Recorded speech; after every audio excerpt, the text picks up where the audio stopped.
the two essential factors responsible for shaping the ecosystem. In ecology and biology, abiotic components are non-living chemical and physical factors in the environment. In contrast, biotic describes a living component of an ecosystem.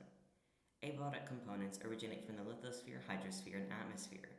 Abiotic factors comprise climate, humidity, precipitation, turbidity, tide, waves, nutrients, etc.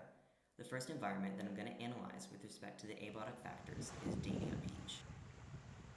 The ocean is never still. Waves are created by energy passing through water and most commonly caused by wind, convection cells, and the Earth's rotation.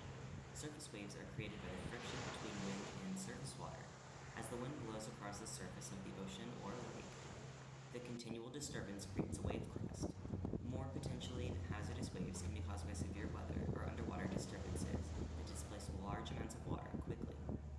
A tidal wave is a regular occurring shallow wave caused by the gravitational interactions between the sun, moon, and earth.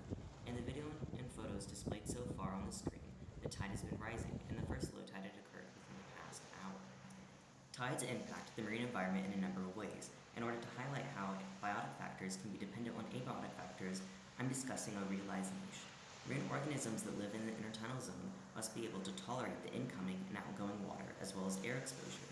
This may cause zones in the development of ecosystems, as not all organisms are adapted to live in the different vertical heights and depths of the intertidal zone.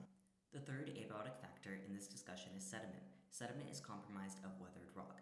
The sediment seen on the Dania shore differs greatly depending on the proximity to the ocean. Sediment closest to the ocean consists of broken shells or other artifacts of marine organisms, and generally consists of a much larger grain size. In contrast, sediment farther away from the ocean has a smaller grain size.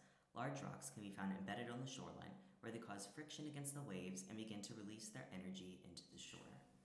A biological factor that can be found on the shore is vegetation, such as free-floating sargassum macroalgae. Sargassum rafts serve as feeding grounds for fish, seabirds, and other marine organisms in the open ocean.